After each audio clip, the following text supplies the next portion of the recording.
UP से मध्य प्रदेश तक, बंगाल से तमिलनाडु तक हर जगह लॉकडाउन है और शहर शहर इस लॉकडाउन का असर धीरे धीरे आंकड़ों में नजर भी आ रहा है। देश में कोरोना के मरीजों में कमी आने लगी है और इसके पीछे कहीं ना कहीं वजह लॉकडाउन ही है। यूपी में लॉकडाउन बढ़ने के बाद हर तरफ सन्नाटा है। लखनऊ में भी लॉकडाउन का असर है। भोपाल में भी लॉकडाउन की वजह से सब कुछ बंद है। आज तक संवाददाताओं की शहर शहर ये रिपोर्ट देखिए।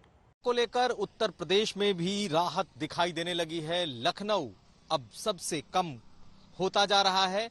लखनऊ में भी राहत दिखाई देने लगी है। पिछले 24 घंटे में सिर्फ 617 लोग लखनऊ में संक्रमित पाए गए हैं, जबकि उत्तर प्रदेश में ये आंकड़ा 12,000 के आसपास है। वो भी इस वक्त सबसे कम है। अगर हम लखनऊ की बात कर लें तो लखनऊ के तमाम अस्पतालों में अब बेड खाली हैं।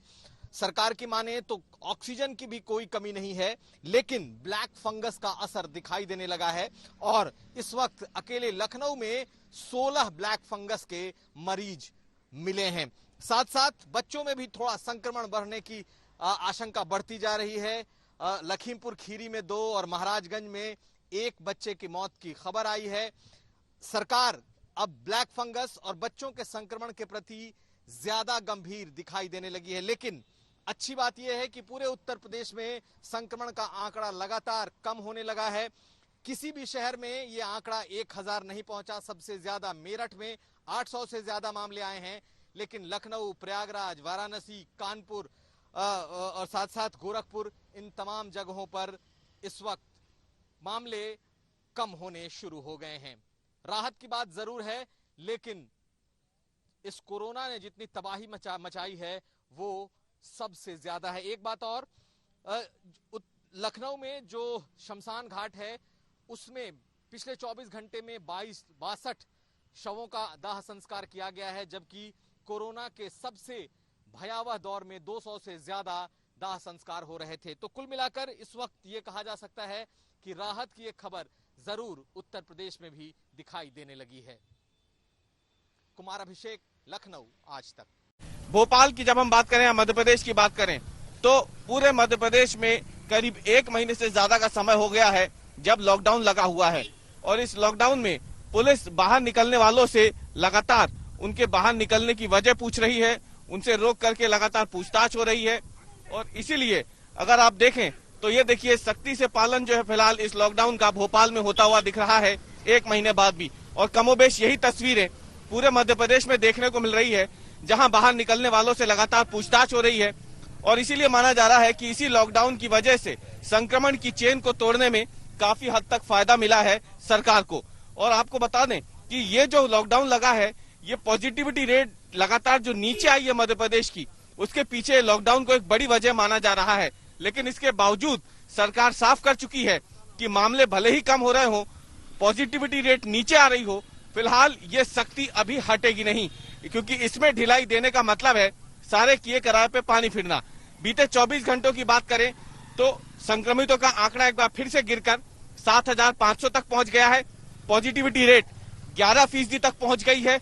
मरने वालों का आंकड़ा भी लगातार नीचे जा रहा है। एक्टिव के जो लगातार 1 लाख के पार बने हुए थे वो भी अब नीचे आ चुके हैं। सरकार ने कोरोना कर्फ्यू को एक बड़ी वजह माना है और ये तस्वीरें गवाही दे रही हैं कि सख्ती से उसका पालन मध्य प्रदेश में करवाया भी जा रहा है। लोगों के बाहर निकलने पे पाबंदी है। बाहर निकलते हैं अगर बेवजह तो उनका चालान काटा जा रहा है, जुर्माना किया जा रहा है। इन सबके बीच वैक्सीनेशन को भी तेज किया गया है मध्य प्रदेश में। जैसे जैसे वैक्सीन की डोज मिलती जा रही है, वैक्सीनेशन सेंटर बढ़ाए जा रहे हैं। वैक्सीनेशन सेंटर को बढ़ाने के साथ ही जो वैक्सीन लग रही है लोगों को, उसकी संख्या भी बढ़ रही है। और इसीलिए अब तक मध्य प्रदेश में करीब 90,78,000 डोज वैक्सीन के लगाए जा चुके हैं। तो एक तरफ कोरोना कर्फ्यू के जरिए संक्रमण की चेन को तोड़ने की कोशिश लगातार हो रही है, तो दूसरी तरफ वैक्सीनेशन के दायरे में ज्यादा से ज्यादा लोगों को लाया जा रहा है, ताकि जल्द से जल्द मध्य प्रदेश को कोरोना के इस कहर से मुक्ति मिल सके। रवीश पाल सिंह, भोपाल, आज तक।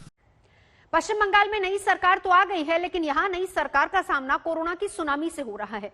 पश्चिम बंगाल में फिलहाल 30 मई तक लॉकडाउन लगा दिया गया है। कोलकाता में पूरी सख्ती है। उधर हरियाणा में भी 1 हफ्ते लॉकडाउन बढ़ाया गया है।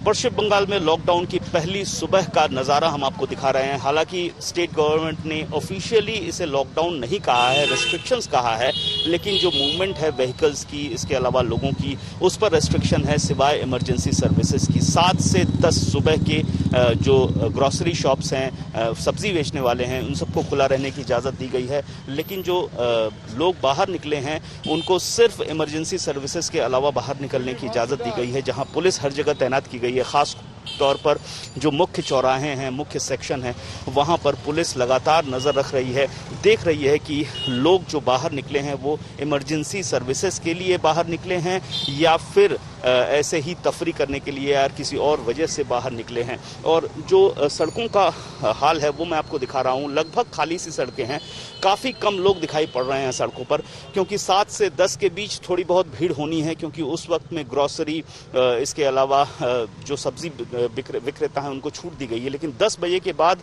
भीड़ कम होनी है, क्योंकि इस वक्त में सिर्फ मिठाई दुकानों को खोलने की इजाज़त दी गई है।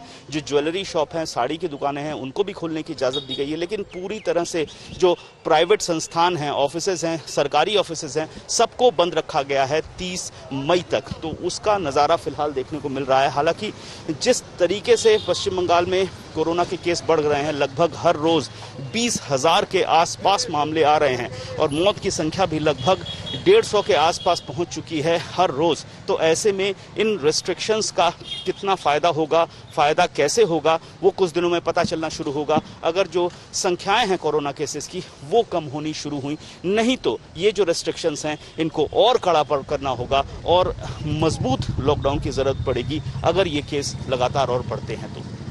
कैमरामैन तापस बेरी के साथ अनुपम मिश्र, आज तक, कोलकाता।